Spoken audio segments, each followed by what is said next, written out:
API, informer pour changer le monde.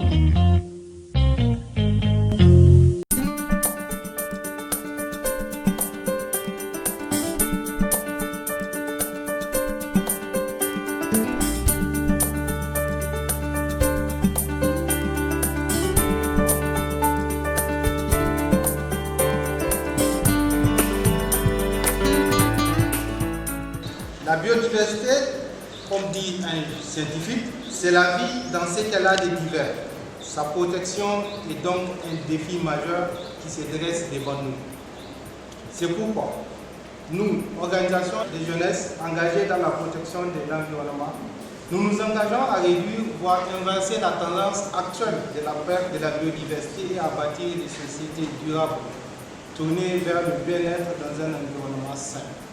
Nous réaffirmons notre détermination à œuvrer pour des solutions durables, adaptées à la nature afin de faire face aux enjeux de la biodiversité, du climat et de la terre.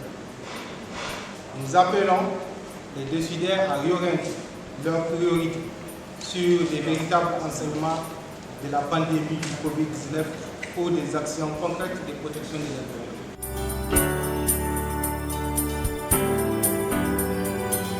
L'homme est arrivé à un point de destruction où il est en train de détruire énormément la nature, que par exemple les bactéries, les virus, ils se libèrent de leurs hôtes. Par exemple, quand on tue les animaux qui les hébergent, quand on tue les arbres ou certaines espèces végétales qui hébergent ces virus ou ces bactéries, on ne peut que les libérer et la nature a horreur du vide. Et quand on les libère, ils sont obligés de trouver d'autres hôtes.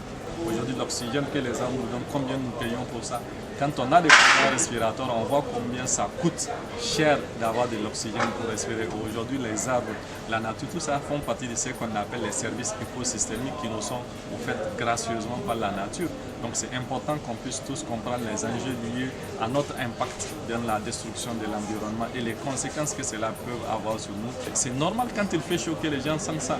Imaginez même les taux de décès par rapport à cette période de chaleur. Mais pourquoi il fait tel excessivement chaud? Parce qu'on a peu d'arbres, les arbres qu'on a, on est en train de les détruire alors que des alternatives existent. On plante des arbres, on ne les entretient pas. Ce n'est plus un slogan planter des arbres. Aujourd'hui, les changements de comportement visent à dire que quand on plante un arbre, on doit l'entretenir.